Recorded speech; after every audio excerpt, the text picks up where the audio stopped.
பேடக்குயில் கூவையில உன்னுடைய வேதனைய நான் அறிஞ்சேன். பொங்கலத்தில் மாலையிட ஒன்னிரண்டு தோளத்தொட என்ன தவம் செஞ்சேனோ என் மாமா.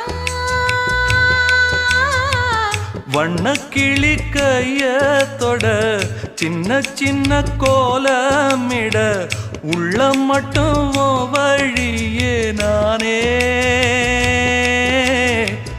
உள்ளம் மட்டும் வழியே நானே.